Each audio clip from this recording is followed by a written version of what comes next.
well, Samuel is my boss. He's the senior professor of patristics here at the university, the Catholic University of Chile. Well, after years dedicated to origin, he launched a decade preparing the celebration of the anniversary of the Council of Nicaea, and you have all seen one of the products, which is the Fontes Nicene Synody that we are all using, and also lately his a book about Nicaea, reassessing the contemporary sources. So we are now very eager to listen to you about the ฆ์ομοούσιος, Samuel.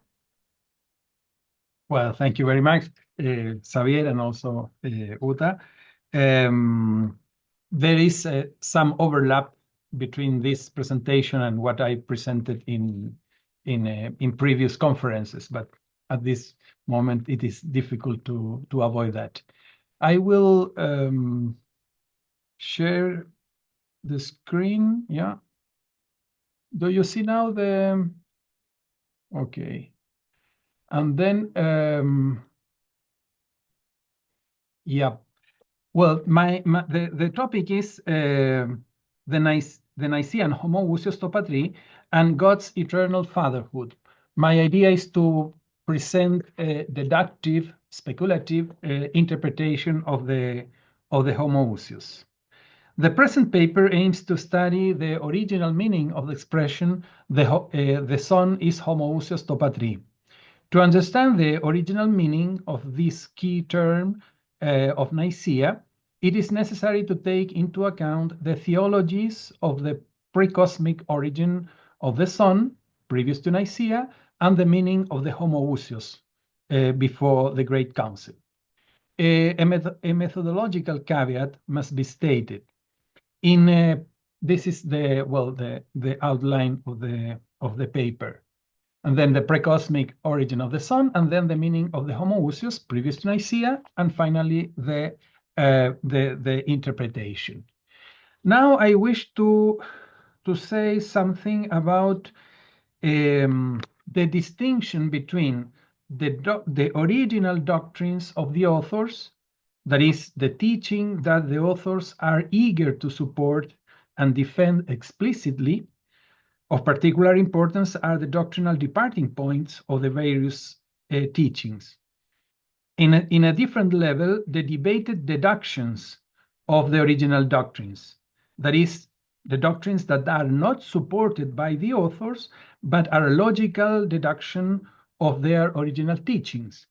I say debated because depend on the principles that you have, the deductions are legitimate or not. And finally, the polemical distortions of the original doctrines, that is, the misinterpretation of the adversary's teaching. And then this is very important because, for example, the denial of the divinity of Christ is not something that Arius taught explicitly, but is a deduction of his idea of the origin of the Son.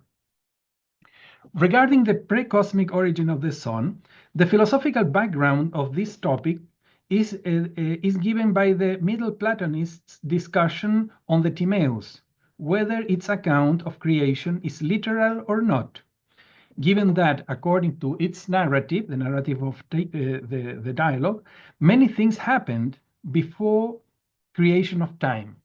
And then we have this question: what should be said about the notions of before and after, when time did not exist, because time began to exist, started to exist with the world? In general terms, there were in the Platonic milieu two main answers. Those who accepted a literal interpretation of the Timaeus affirm that temporal terms express a sequence of events, even when time was not yet created. Instead, those who supported a non-literal reading of the Platonic dialogue asserted that a sequence of events before time is not consistent, and thus temporal terms stands for ontological relation relations of dependence. These two approaches, in some sense, are also found in the Christian discussion. In the Christian context, the question was, when did the Son of God come into being? The answers were developed in dialogue with Jewish biblical tradition, philosophical monotheism, Gnostic theology, and the apostolic tradition. Of course, it is only possible to give a brief outline of the subject.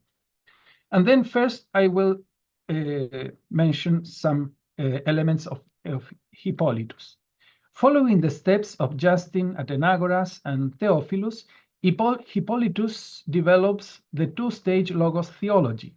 Although God was alone, says Hippolytus, he was many, polysên, for he was neither without logos, or without wisdom, or without power, or without counsel. Yet when, pote, he willed, in auris, just as he willed, he showed forth his logos and at determined moment, kairoi, as being with him. Through him, he made all things. This theological account asserts that the inner logos that existed ab eterno in God as a divine faculty, in a second moment, pre-cosmic moment, was begotten ante tempora, that is, before creation. If we this is more or less the same structure as Justin, Athenagoras, and Theophilus. Origen, instead, he reacted against this theology and proposed the eternal generation of the Son, the eternal begetting of the Son. That is, he did not understand the begetting as a primordial event, but as a eternal process. And then for Origen, the Son is begetting always from all eternity. And then according to Origen, there is God the Father and God the Son, absolutely, strictly speaking, from all eternity. The third author, Eusebius of Caesarea. Eusebius of Caesarea analyzed the origin of the Son of God in the Demonstratio Evangelica, a work written few years before the clash between Alexander and Arius. For Eusebius, a true begetting implies the notion of before and after. Therefore, he does not accept Origen's teaching of the eternal begetting. The Son, says Eusebius, did not coexist without beginning with the Father, or in the Father. There is a dative there. In addition, he rejects the two-stage Christology. In his view, this Christology denies God's immutability and implies the co-eternal existence of two unbegotten realities, entities. According to the Bishop of Caesarea, the Son exists by the free decision of God. In fact, he says, by his will, God became the Father of the Son. Consequently, the bishop asserts that the Father exists before the Son. Here is in text 1 a very explicit statement. The ray coexists with light because it is something constitutive of it. Instead, the Father pre-exists with respect to the Son and exists before his birth, since the Father is the only unbegotten. The opposition between the verbs is evident. The antinomy of the sentence implies that for Eusebius, the Son is not constitutive of God. God did exist without the Son. For him, the reason is evident. Since one is unbegotten and the other is begotten, one is the Father and the other is the Son, all should confess. That is, he's not dealing, in his view, he's not dealing with a theory, but a personal theory, but all should confess that the Father pre-exists and exists before the Son. For Eusebius, the Father posteriority is a necessary consequence of begetting. In summary, according to Eusebius, the fact that the Father is unbegotten and the Son is begotten necessarily implies that the Father pre-exists with respect to the Son. This priority means that God is conceivable without the Son. His language of before and after express a real succession of events in the precosmic realm. It does not stand for ontological dependence, because the metaphor of the ray and the light is wonderful for expressing ontological dependence, but Eusebius uses it as an antithesis. And then we have this, like this diagram. And in Hippolytus, we have ante tempora, the Logos, that is eternally God alone, and the Logos in God eternally. Then, ante tempora, the Logos begotten as Son. And finally, the Son as minister of creation. In Origin, we have eternal begetting of the Son. This is an eternal process. And with Eusebius, we have God alone, the Son that does not exist, and the Logos begotten or created by as Son. And then creation. No, this creation of the Son is wrong. This is a mistake of the PowerPoint. Then we pass to the clash between Arius and Alexander, always regarding the issue of the moment of begetting. With this context in mind, let us consider the contrast between Arius and Alexander. Arius' letter to Eusebius of Nicomedia contains a narrative describing the beginning of the crisis. Arius presents Alexander's public teaching and affirms, this is the highlighted portion, and given that Eusebius, or brother, who is in Caesarea, Theodotus, Paulinus, Athanasius, Gregory, Aetius, and all the Eastern bishops say God exists without beginning before the Son, they became anathema. The text is extremely important. In it, Arius describes in one sentence the key feature of the theological tradition that he follows, which is God exists without beginning before the Son. Arius did not present himself as an original thinker, but as a representative of a tradition led by the Bishop of Caesarea. In fact, Eusebius claimed that God existed before the Son. We can recognize in this sentence the theology of Eusebius.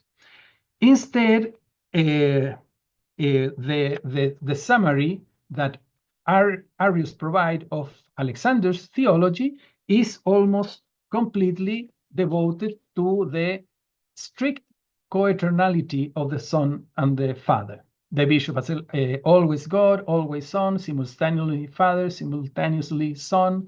The Son, in an unbegotten manner, coexists with God, always begotten and begotten offshot, neither in thought nor in a certain instant. God is prior to the Son. That is, and then the Son is from God himself, is the only sentence that it is not directly and explicitly related to the issue of the moment of the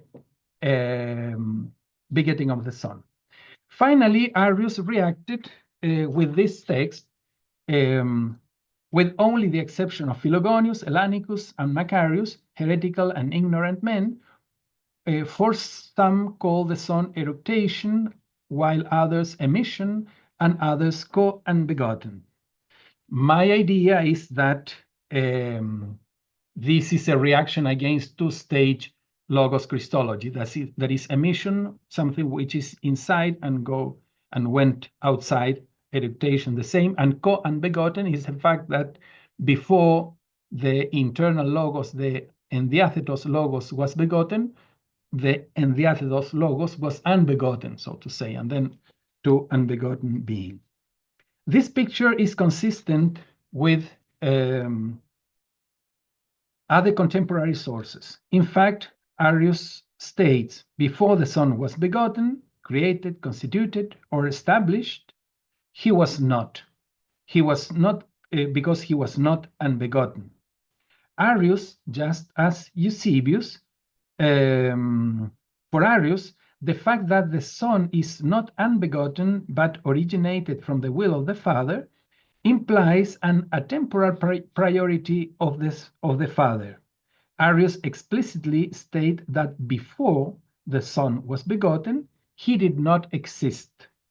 If we interpret this statement in the light of two-stage Christology, it suggests that this sentence of Arius, that is the famous out of nothing, aims to stress that before the begetting of the Son was not something in God, but he was nothing.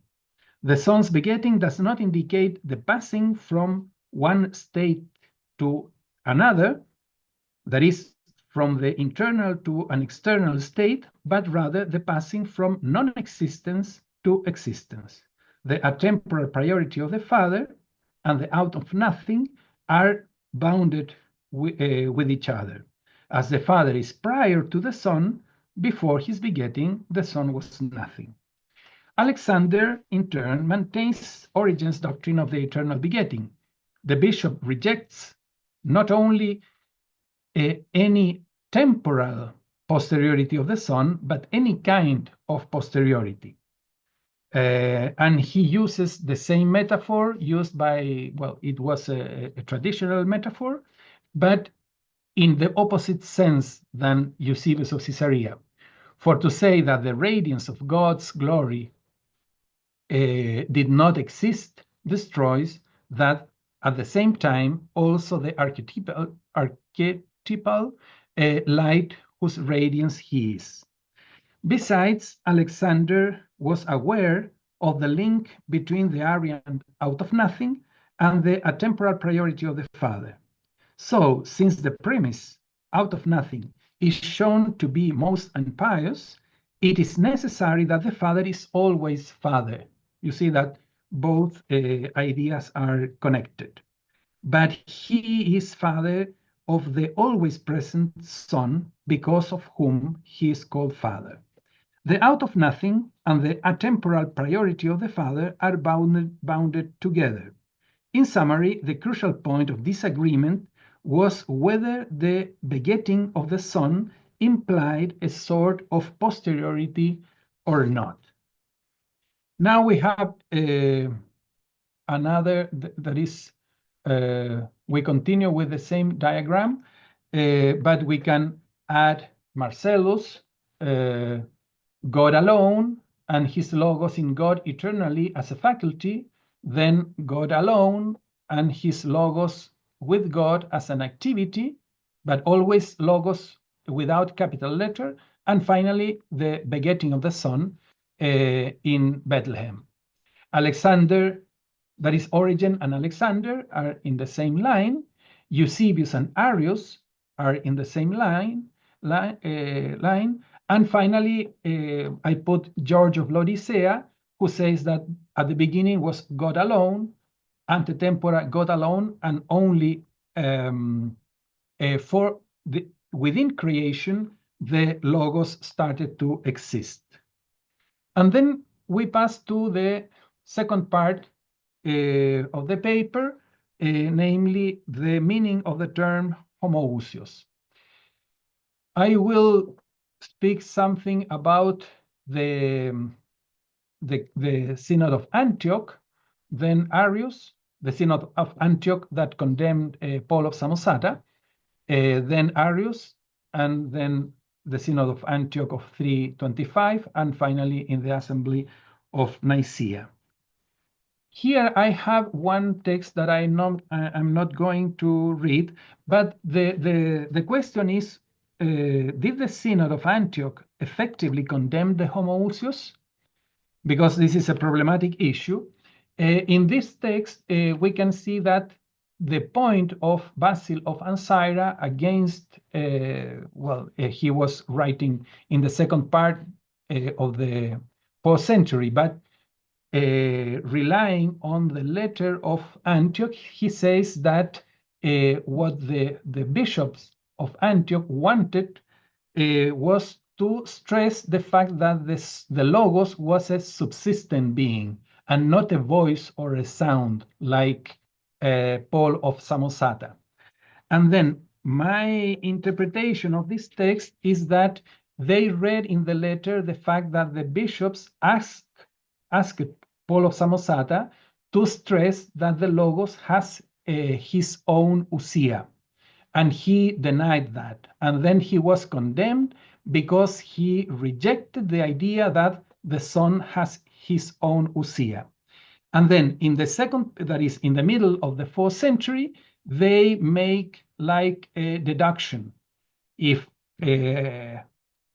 Antioch condemned Paul of Samosata for denying that the Logos has his own ousia, then they condemn the Ὁμοούσιος. That is, my idea is that the Ὁμοούσιος was not actually condemned, explicitly condemned in the Synod of Antioch 268, but is a logic deduction of the Homoousians. Then we go to Arius about the Ὁμοούσιος. The term Ὁμοούσιος appears 3 times in Arius. The most instructive passage is found in his letter to Alexander. In it, he rejects the interpretation of 3 biblical expressions referring to the origin of the Son. Well, it's the same text that Uta read, and then and is the Psalm 109, etc., etc. In Arius' view, the Ὁμοούσιος implies a material notion of divine being. In fact, the expression from him, from the womb, out of him, out of the womb, in Uta's translation, and I came forth out of the Father, are made up of ek plus genitive, as Aristotle's material cause. However, none of the leading bishops of Nicaea accepted that the Son was a part of the Father. It seems that in Arius' view, the supporters of the Ὁμοούσιος understood the origin of the Son as a passing from an interior state in God to an exterior one, that is the 2-stage Logos theology. Finally, we have one text. There is an error in the PowerPoint. This is a fragment of Marcellus, in which he shows that Osius of Cordova asked Eusebius at Antioch whether he thinks that there is 1 ousia or 2 ousias, and Eusebius of Palestine, that is Eusebius of Caesarea, stated that there are 2 divine ousias, that is the ousia of the Father and the ousia of the Son. At Antioch, then, Osius condemned Eusebius of Caesarea for affirming that the Father and the Son were 2 ousiae. Although the fragment does not mention the term Ὁμοούσιος, this interrogation shed light on the immediate context of Nicaea. It is important to say that we have like the overlapping of 2 different controversies, because the first controversy is within the Alexandrian tradition, and now we have this controversy overlapped with a different one, which is the controversy about the number of divine ousiae. Regarding the Ὁμοούσιος at the Assembly of Nicaea, it is possible to say that the sources that describe the discussion, we know that they are very scarce. The main are the letter of Eusebius of Caesarea to his church, fragment 79 by Eustathius of Antioch, and a couple of chapters of Athanasius de Decretis. 2 of these 3 documents state explicitly that the Ὁμοούσιος divided the assembly. I read Eusebius. When the document was produced by them, he did not say who were them, we did not admit it to them without examining in what sense they say from the ousia of the Father and Ὁμοούσιος with the Father. Therefore, questions and answers arose, and the sense of this sentence was examined closely by reason. We also agree with the meaning, not rejecting the use of expression Homousios, having before our eyes the aim of peace, without failing away from the right meaning. That is, Eusebius says that for him was problematic to accept the Homoousios, but without failing out of the right meaning, he signed it for the sake of peace. And Athanasius says that, but the bishops were again compelled to gather the sense of the scripture and to say and write more clearly that they had said before, namely that the Son is homoousios with the Father. In short, Arius reacted against the homoousios because of its material connotation and because of its association with the two-stage logos theology.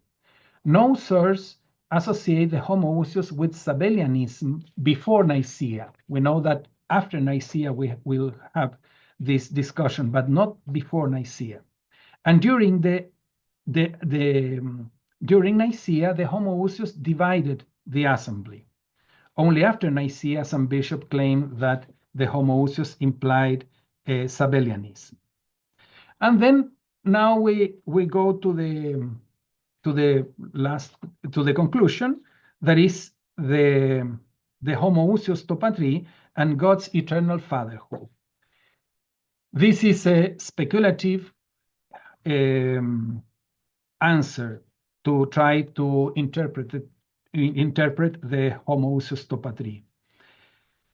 Now it is time to try to consolidate the result of this outline.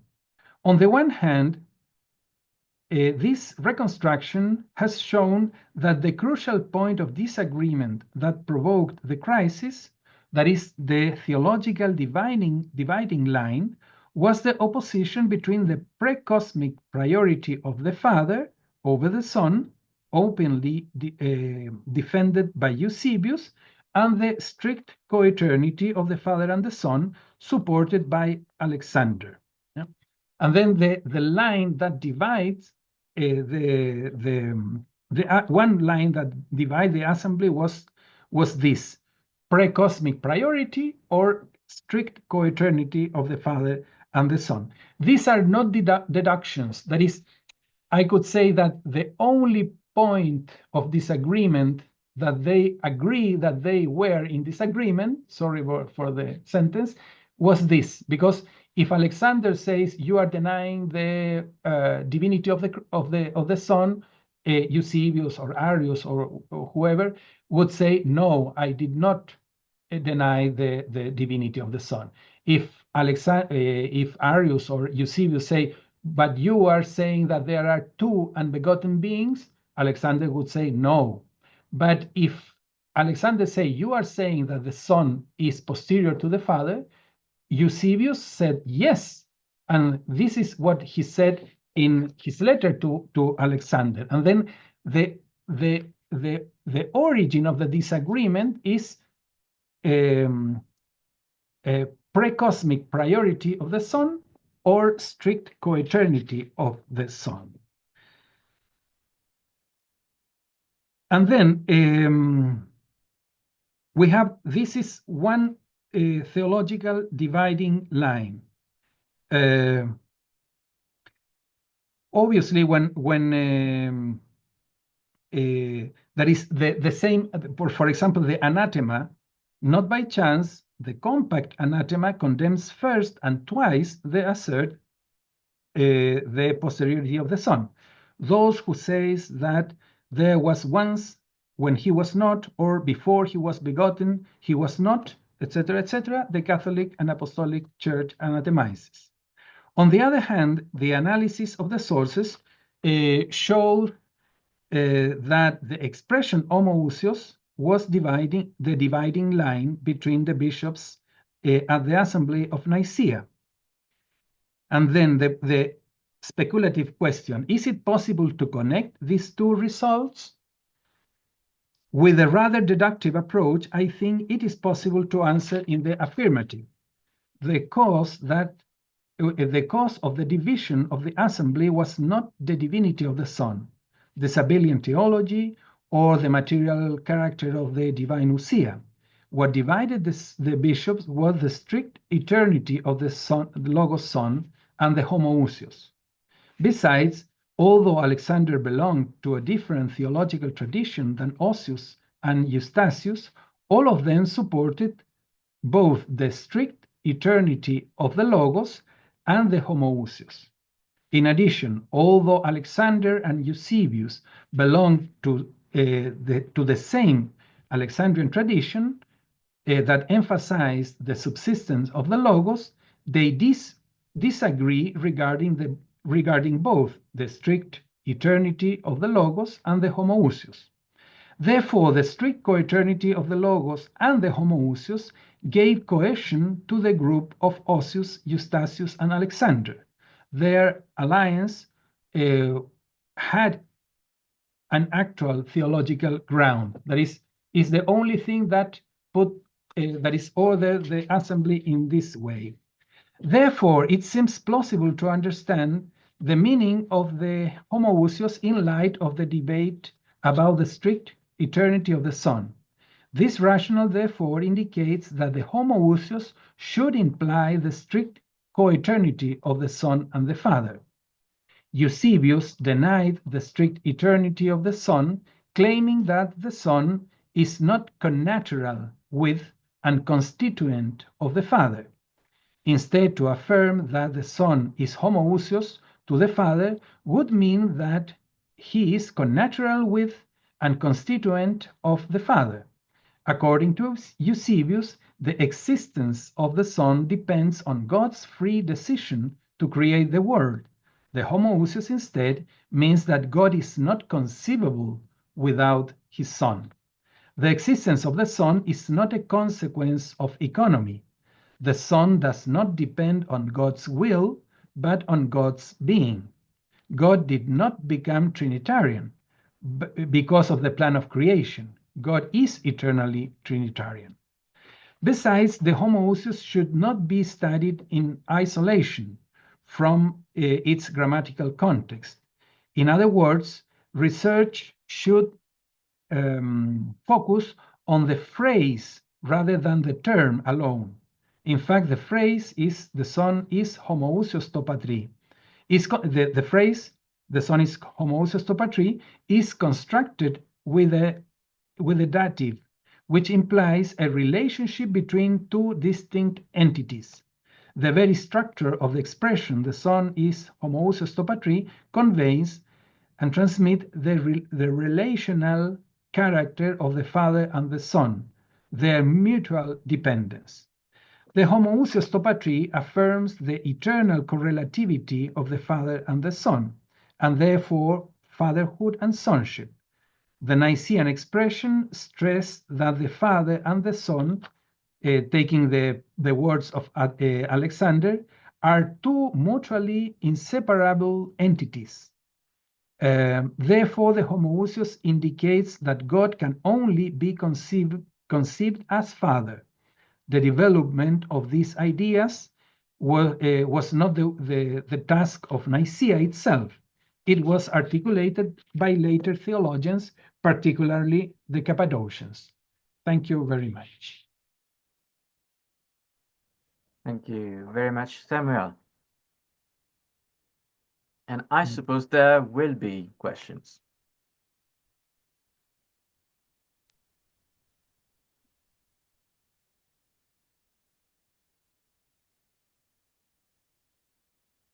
But perhaps I can start with the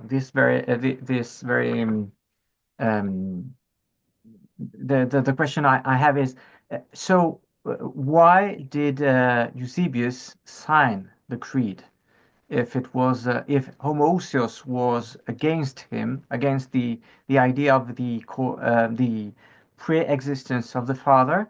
How could he sign the creed? Mm-hmm. Well, first of all, he is explicit in saying that he was not eager to sign the expression.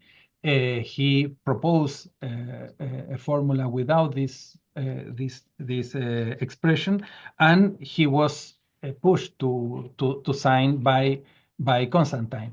I think that he was a very smart theologian, and he has the resources to interpret the Ὁμοούσιος not in a numerical way, but in a generical way. We have some evidence in the letter that he is trying to say that the ousia of the Son is Ὁμοούσιος to the ousia of the Father, but not in this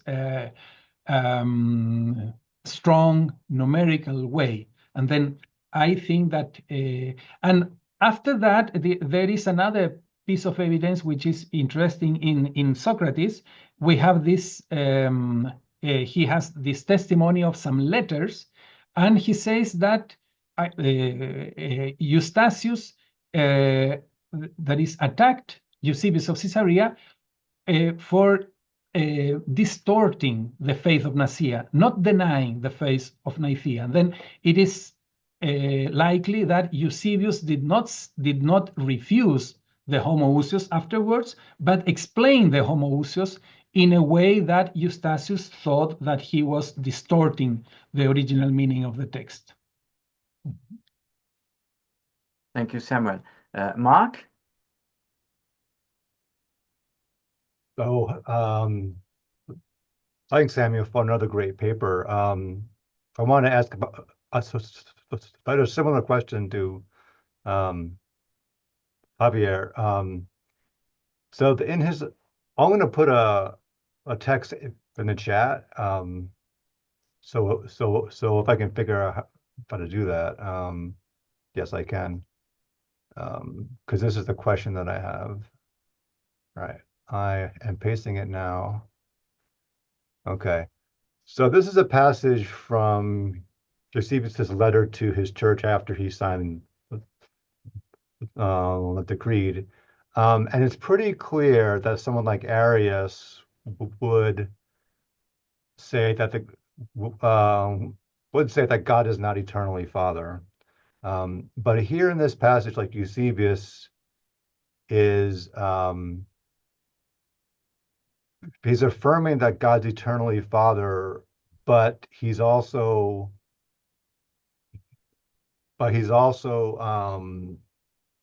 sticking to this idea that there was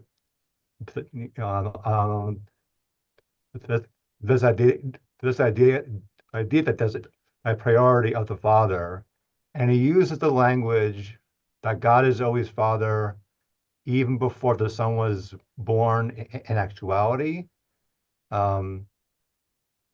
So the Son exists in the Father in potentiality, dunamai. And I guess the question that I have for you here is the way of explaining this passage is that he's holding to that two-stage logos theology, where he is saying that God can be the Father of the Son even before the externalization of the Son, or of the logos as the Son. Mm-hmm. Yeah, well, thank you. This is a very tricky text because if I remember, Eusebius in his letter put these words in the lips of Constantine. And then I think this is a very political way to solve the problem. I guess, and I highlight, I guess, that this letter was requested to Eusebius.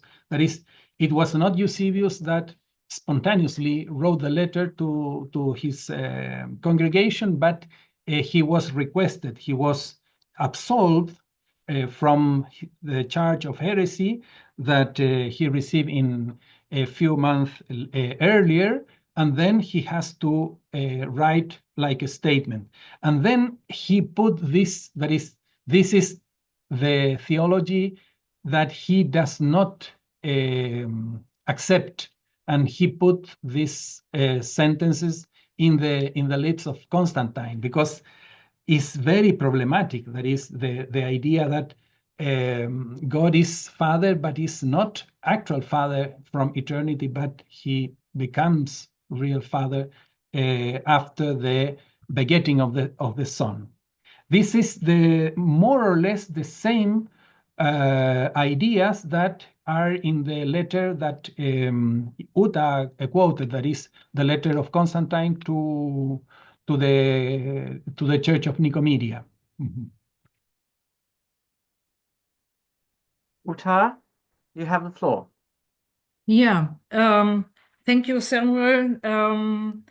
I like that you stress and make important the moment of temporality. So it's a question of thinking about the moment of begetting. Is there a pro and after? And this question of temporality is very important. But I think this is only one part of the discussion, because I think one really has to add the other aspect, that the mode of generation, how, not only when, but also how the Son is generated or came forth from the Father. And if we neglect this point, we do not understand all the argumentations in the letter of Eusebius and all the others from Arius onwards, because it's always the question of understanding the generation or coming forth of the Son with the materialistic aspect or not, with the meros. Does it mean that the Father affects a division or something? So it's not only about when, but also about how. And I think one has to put these aspects together, and then where one gets the whole picture. Of course, both questions are related to each other. And the question of temporality is very important, and but also the mode or how the Son is generated. Yeah, well, fully agree with you. In a speculative way, I have made the exercise to put together and try to find out what depends on what. No, this is I understand that is I say that this is a speculative way of thinking, but I think that the departing point of Eusebius of Caesarea, that I recognize also in Arius, is the problem that a real begetting needs before and after. And therefore, before in Arius' mind, before the Son was begetting, he was nothing, the out of nothing.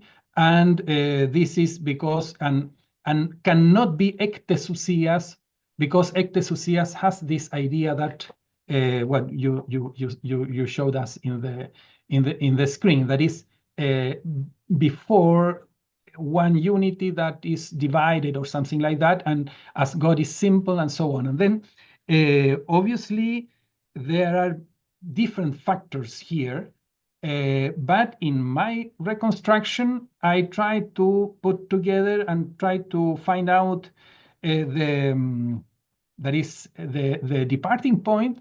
And in my view, the departing point is that a real begetting requires before and after, even before the beginning of time. That's why I speak about ab aeterno and ante tempora, which were some concepts that were established in this context. Thank you, Samuel. Theo Marinos has a question and would like you, Samuel, to present the slide where the word temeliote appears. Yeah. Established, founded. Can you share us this slide? And then Theo asks your question. What's the number of the... To be honest, sorry, I can't remember it. It's about the translation. This one? Yes. Yes, exactly. So what I will say now is first not mentioned to turn the world upside down, but it's a little bit like connected to Mark's aspect of personality and Utta's aspect of temporality. Uh-huh. The translation for the Semiose is established, and I'm not really happy with the translation, because established can mean to do it and then it's there with no change. But Semiose means to be founded, which means for me, and of course it's a detail, that if you use Semiose, then you mean it was founded, it can change, with a little bit the aspect of it can grow, it can become more. Established can mean this as translation, but it's not so sharp to the point, like if we would try to, in the future, to find a different translation, which would be more like to be founded. This is just what I wanted to say. I don't know if this will have any outcome for the way we see Arius and his theology, but I say it could be, let me put it in simple words. The translation could be better with taking another word than established. Uh-huh. Yeah, well, yeah, thank you very much. I will think about only one thing. All these verbs are taken from, well, from Proverbs 8:22. Then, well, sorry. The first one is Proverbs 8:25. The second one is Proverbs 8:22. Then Orizo is from Romans, from the beginning of Romans, and the last one is also from Proverbs 8:23. I remember. Thank you. I will think about. Then Christophe Guignard had also a question for you, Samuel. Uh-huh.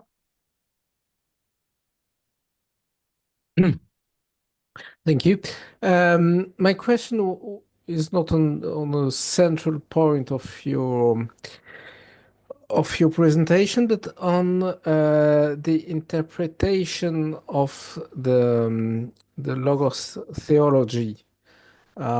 Personally, I have doubts with the usual presentation of the Logos theology. I'm more in the line of Marcus, who wrote a book about it, proponing another explanation more in the Nicene line. And I was wondering that usually in our times, Logos theology is seen as a kind of pre-Arian theology, but the texts you showed us seem to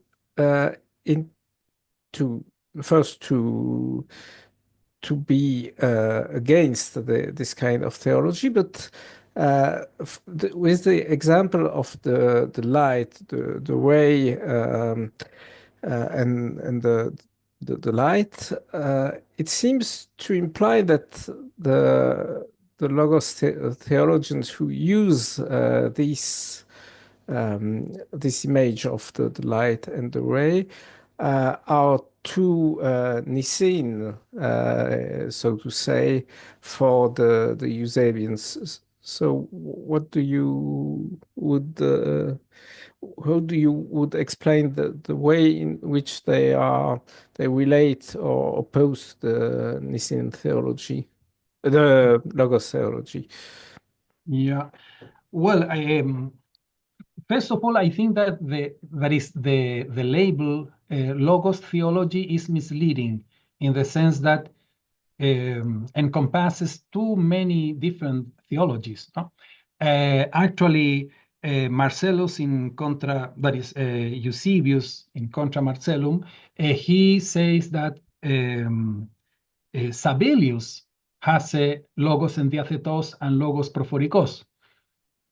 We could say that maybe Eusebius was not precise, but we don't know almost anything about Sabellius himself. It's always indirect. And then it is not that we don't have to trust in Eusebius. And then Marcellus, I think he thought himself was a logos theologian in the sense that we understand that.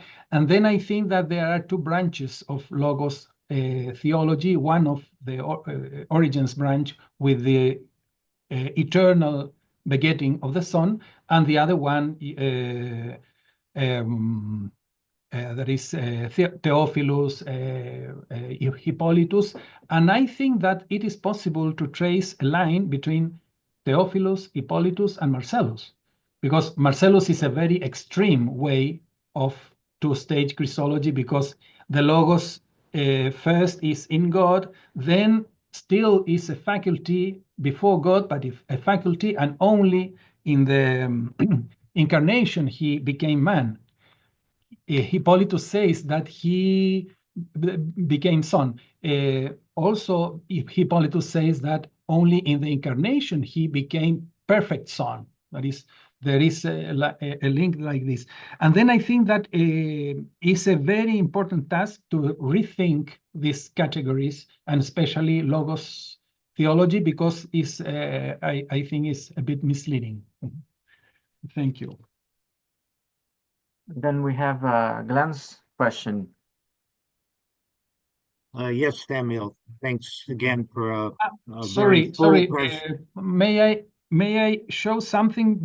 Let me share the screen to. Yeah, as we have discussed that this is a Eusebius text in Demonstratio Evangelica. All that is in anything, to en tini, or is found like an accident, as the white color in the body, or is like one in another, hos heteron and hetero, as that which is conceived in the womb. We have gastro here, gaster, of the pregnant woman, or like a part in the whole, as a hand, foot, or finger, which are parts, mere. The Son was not unbegotten in the Father, ento patri, from eternity and beginningless ages, like one in another, as if he were a part of the Father, who was born after he had changed and gone outside. This is already proper to change, and thus there would also be two unbegotten beings. No? And then I wanted to show this text because I think here Eusebius of Caesarea is quite explicit in rejecting the two-stage Logos Christology, and the word womb is present in this text. Okay. Thank you. Sorry, so, Glenn. Glenn, now your question. Yes, I would like to take you back to your slide on part 2, section 3, the Synod of Antioch. Your quotation on that slide comes from an Arius letter that you date in your Fontes to a couple years before Antioch. But then in your conclusion, you put together Hosius and Eustathius on one side, and it just occurred to me that the Synod of Antioch would be, and their synodal letter would be, the perfect place to see this unity. So could you comment a bit on that? I'm sure in your larger study you've included this. Yeah, well, this is a very interesting remark. That is, I think that obviously all these are hypothetical because the chronology of Osius is disputed. Almost everything is disputed. But in my reconstruction, that is, Osius went first to Alexandria with this letter that blamed both Alexander and Arius. But in Alexandria, he realized that Arius was wrong, and he fully aligned with Alexander. And then Alexander must have warned Osius, saying, well, the big boss of Arius is Eusebius of Caesarea. And then when Osius went to Antioch, he condemned Eusebius of Caesarea. And then the link between Alexander, Osius, and Eustathius, as you say, perfectly can be well established in Antioch. Although Alexander was not there, but his letter and the conversations between Osius and Alexander could have warned Osius about the reality of and the real problems and the seriousness of the crisis, which was not a discussion about some unimportant text, as says the letter of Constantine. Mm-hmm. Yeah, I was thinking specifically about the synodal letter that comes out of that, and wondering if Uta's comment that the letter seems to reflect not just the when, but the how also. Yeah. Yeah, that is, well, I think that this is a very important remark that is not only when, but how. And I think that this is like a moment in which that is the rule of faith, according to Origen, was the Son was was born from the Father before all creation. This was like the standard of faith. But now the discussion went about not only when, but how. Not only that the Son comes from the Father before all creation, but how. And this, that is the issue of will, for example.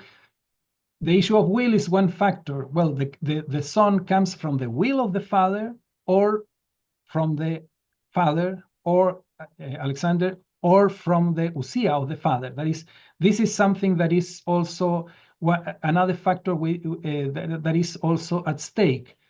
In my reconstruction, which is hypothetical, obviously, I think that the issue of will and the issue of the moment are like two different aspects of the same reality. Because if the Son comes from the will, then we have to accept that that God is conceivable without the Son. One misunderstanding on this issue is that Origen also used the will as a metaphor of the begetting, but with a different aim, because Origen said that the Son comes from the Father like the will from the mind. That is, he did not say that the Son depends on the will, but that the Son comes as the will, that is in a completely spiritual way. That is, Origen wanted to avoid any material idea about the begetting.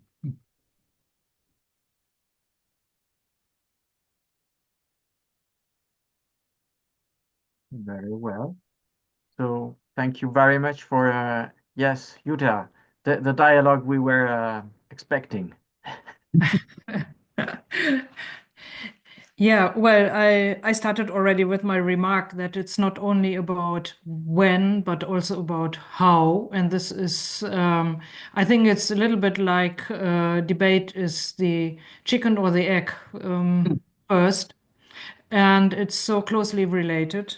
And so most of the arguments in the text we have, either before or after Nicaea, explaining Nicaea or arguing against and pro, I guess if one quote or counts the words, it's more than 75% is about how. And of course, temporality is already united with it. And So I only wanted to make this point again. Make this point strong, and I'm a little bit hesitant about detecting in all those phrases two-stage logos theology. So I think one has to add then additional interpretation, and then you can come to the idea of a two-stage logos theology, but it's not stated explicitly in these terms. And I miss then also the vocabulary suitable to it. So it's not really visible to have two-stage, or the concept of the double logos or so. It's not really present there. So it's of course, Marcellus has an extreme version of it with logos en diathetos and logos prophorikos. And but this is, of course, a second debate. Yeah. So I do not see then the two stages of the logos explicitly stated as two stages of the logos. So I think it's only a secondary thought, or it may be related to the phrases, but not explicitly stated. Of course, it's speculative that behind everything is a concept of two-stage logos theology, but yeah, it's a little bit difficult to find this in all these statements from my point of view as I read the sources. Yeah, well, I agree with you, and that's why I stress that this is a speculative, deductive interpretation. In my view, the only more explicit text is what I read shortly before, that is this text of Eusebius of Caesarea. And what also struck me is that although Origen reacted against this theology because he proposed the eternal begetting of the Son, he also is not support your point. Origen does not explicitly reacted against the two-stage Christology. I guess why, and I have no answer. That is, the two-stage Christology at some point disappeared, and we cannot trace the trajectory of this line. But at some point, simply after Nicaea, we don't have sources supporting, unless the fragments of Marcellus of Ancyra supported this kind of two-stage logos Christology, which was like official theology in the 2nd and 3rd century in Antioch. But the evidence is scarce.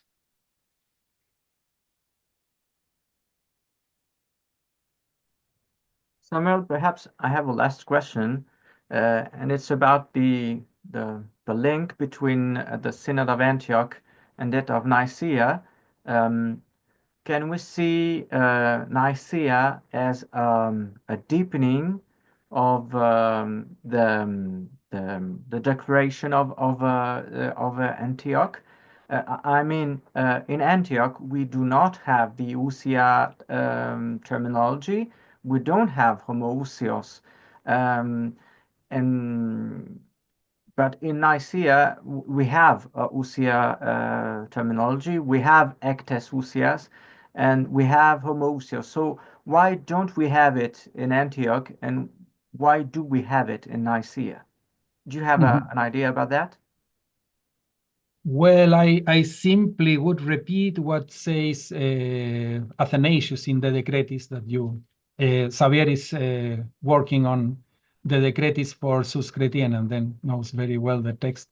That is, they try to use biblical language, and always they thought that this biblical language could be interpreted in a different way, and then that's why they felt forced. It's very interesting because in Hilary, in the Synodis, in the Decretis of Athanasius and in the Epistula Sirmiensis, the lost Epistula Sirmiensis, the same idea is there, that the bishops were forced to introduce this kind of language. But yeah, the evidence is too fragmentary to have a full answer to this question.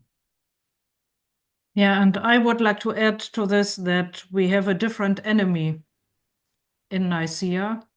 So when we see Eusebius of Caesarea and Antioch condemned, so I think at Nicaea it was more about having something to exclude Arius, and this was especially done with the term Ὁμοούσιος. And the other problematic guy, according to my view now, looking at Psalm 109:3 and Ectes Uzias, that was Eusebius of Nicomedia, and we know of him that he was very hesitant in subscribing Nicaea. And Eusebius of Caesarea did, but Eusebius of Nicomedia first refused, and only in the second step and subscribed. And so we have here two different enemies, so to say, critical persons. And this is probably also the reason not just to make theological discussions more more profiled, but also we have a different constellation at Nicaea. And well, it's also different. The text of Antioch of some months before, it was, of course, a more longer version, more discussion included. And in Nicaea, it's a very minimalistic text, so to say, only a few lines, and only to include some very decisive turns in them. Yeah, so it's really a complete different profile of the text. It's a kind of minimalistic decision, but as the terms Ὁμοούσιος are open to different interpretations, it was possible for many to subscribe the decision and this creed. And what Samuel Fernández already pointed out, that the interpretation of Ὁμοούσιος as Sabellianistic and then argumentation against it, this was of later generations, and the Cappadocians, it was up to them to develop what one could call a Nicene theology. So in Nicaea, we don't have really, in a positive version, a Nicene theology. So with regard to the old German research tradition to make a differentiation between old Nicene and new Nicenes, I think this is a wrong perspective, as we do not have really the unifying theology of old Nicenes. We have only anti-Arians, so to say. And what Nicenism will mean is a kind of development which will be developed in the course of the 4th century. Yes, thank you, Uta. Yes, I completely agree with you. I think there is no Nicene theology at this stage of the affair, and the Anglo-Saxon new way of presenting the things with the term pro-Nicene is perhaps better and more open to the interpretation. Mm-hmm. Are we done with this first session about creeds? Samuel or Uta, do you want to make an announcement about the next session we will have in 6 months? Yeah, we can do this. So in October the 24th, we will have a second session on creeds, and we will have more vivid discussion probably, because we have Christoph Markschies and Wolfram Kinzig, and both will come on stage and discuss about the sense and nonsense or good sense of creeds in itself, about the genre of creeds, and was the decision of Nicaea and its creed progress or a step back or the wrong decision. So it's more general discussion about the creed in itself. It relies obviously on the huge work Wolfram Kinzig has done on the development of creeds in itself, on the genre of creeds. And Christoph Markschis, who is preparing a work on the genres of Christian literature, is also interested in this question about the genre of creeds in itself. And so I think this will be a very interesting meeting, therefore. Invitation to all who are interested in.